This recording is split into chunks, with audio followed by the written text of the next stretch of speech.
Hi అండి.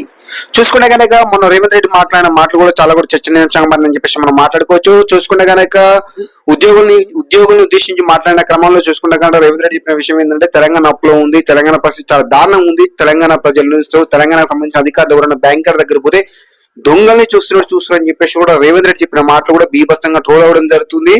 So బీభత్సంగా కూడా మీమ్స్ కానీ ట్రోల్స్ కానీ దీన్ని యూజ్ చేస్తారని చెప్పేసి మనం మాట్లాడుకోవచ్చు. నిజంగానే మన ఆర్థిక పరిస్థితి అంత కుంటుపడిందా, మన ఆర్థిక పరిస్థితి దెబ్బతిన్నదా అనే అంశాలు మనం మాట్లాడుకుంటే ఒకప్పుడు వెలుగొందిన తెలంగాణ ఇప్పుడు అడక తినే పరిస్థితికి వచ్చిందని చెప్పేసి కూడా చాలా మంది మా బీఆర్ఎస్ వాళ్ళు కావచ్చు, కొంతమంది బీజేపీ వాళ్ళు కూడా ట్రోల్ చేయడం జరుగుతుంది లెటర్లు కనుక చూసుకుంటే.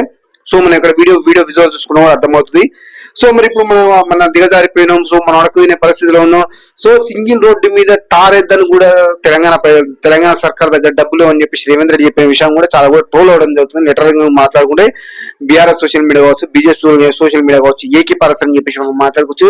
అయితే నాకు ఒక విషయం ఏంటంటే లెటర్ నేను చెప్తే విషయం నాకు ఒక విషయం అర్థమైందంటే మన పరిస్థితి బాగలేదురా బాబు అని చెప్పేసి మనం అంటే మన ఇంటి పక్కోడు, మన ఎదురింటోడు, మన ఫ్రెండ్ కూడా ఒక పైసా ఇయ్యడు.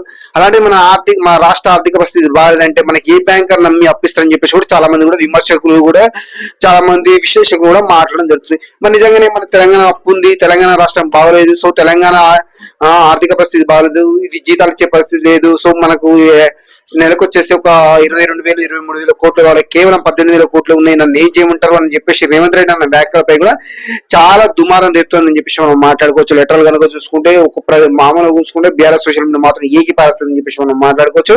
సో దీన్ని తగినమంటూ బీఆర్ఎస్ సోషల్ మీడియా మొత్తం న్యూస్ ఛానల్ కాదు, ప్రతి న్యూస్ ఛానల్ కూడా మనం అలా చెప్పుకోకూడదు, మన పరువు మనం తీసుకోకూడదు. సో తిండి ధికారం లేకుండా కూడా హుందాగా ఉండాలని చెప్పేసి కూడా చాలా మంది కూడా విశ్లేషకు మాట్లాడడం జరుగుతుంది. సో మరి దీనిపై మరి నన్ను విశ్లేషించమంటే మాత్రం నేను చెప్తున్న విషయం ఏంటంటే 100% ఎలా ఉంటుందంటే ఇప్పుడు మనమే ఉన్నాం ఎగ్జాంపుల్కి, మన పరిస్థితి ఇలా ఉంది. సో మనకు ఒక సపోజ్ డబ్బు కొద్దిగా అమౌంట్ కావాలి, సో అమౌంట్ అప్పుడు మనం ఏం చెప్పాలి, సో మనం ఇలా ఉన్నాం అలా ఉన్నాం అని చెప్తే కూడా డబ్బులు ఇస్తాడు.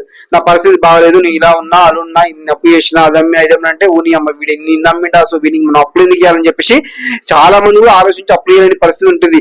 అదే ఇప్పుడు రాష్ట్ర పరిస్థితి బాగలేదు, మామూలు మట్టి రోడ్డు మీద దానికి డబ్బులు లేవు అని చెప్పేసి కూడా రేవంత్ రెడ్డి చెప్తూ ఉంటే చాలా మంది కూడా ఇదే మాట్లాడడం జరుగుతుంది. ఇదే చూస్తుంది మెయిన్ స్ట్రీమ్ మీడియా కూడా ఇదే టాపిక్ గురించి మాట్లాడడం జరుగుతుంది. సో దీని గురించి మాట్లాడి అసలు రేవంత్ రెడ్డి ఏం మాట్లాడడం ఒకసారి వినే ప్రయత్నం చేద్దాం.